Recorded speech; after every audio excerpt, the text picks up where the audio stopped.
কুমিল্লায় যৌথ বাহিনীর হেফাজতে যুবদল নেতা তহিদুল ইসলামের মৃত্যুর ঘটনায় দ্রুত তদন্তের নির্দেশ দিয়েছে সরকার।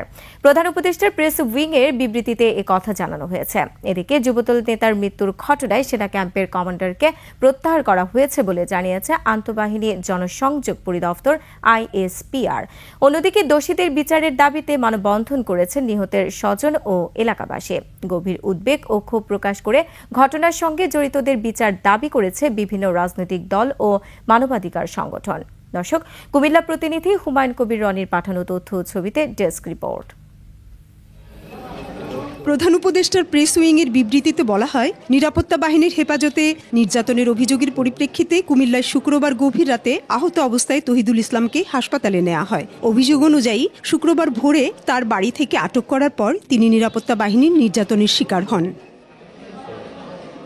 বিবৃতিতে উল্লেখ করা হয়, অন্তর্বর্তী সরকার নিরাপত্তা বাহিনীর হেফাজতে যে কোনো ধরনের নির্যাতন ও হত্যার কঠোর নিন্দা জানায়। ঘটনা সম্পর্কে বিবৃতি দিয়েছে আন্তঃবাহিনী জনসংযোগ পরিদপ্তর ISPR। এতে বলা হয়, অনাকাঙ্ক্ষিত ও দুঃখজনক ঘটনা তদন্তে যথাযথ পদক্ষেপ নেওয়া হয়েছে।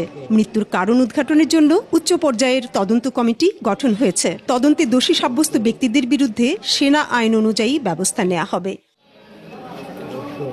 গত 31 জানুয়ারি বিকেলে সুনির্দিষ্ট অভিযোগের ভিত্তিতে যৌথ বাহিনীর অভিযানে কুমিল্লার আদর্শ সদর উপজেলা হতে আটক মোহাম্মদ তহিদুল ইসলাম রাতে কুমিল্লা মেডিকেলে মারা যান। এদিকে হত্যার সঙ্গে জড়িতদের বিচারের দাবিতে কুমিল্লায় মানববন্ধন করেছে নিহতের স্বজন ও এলাকাবাসী। ছোট ছোট বাচ্চারা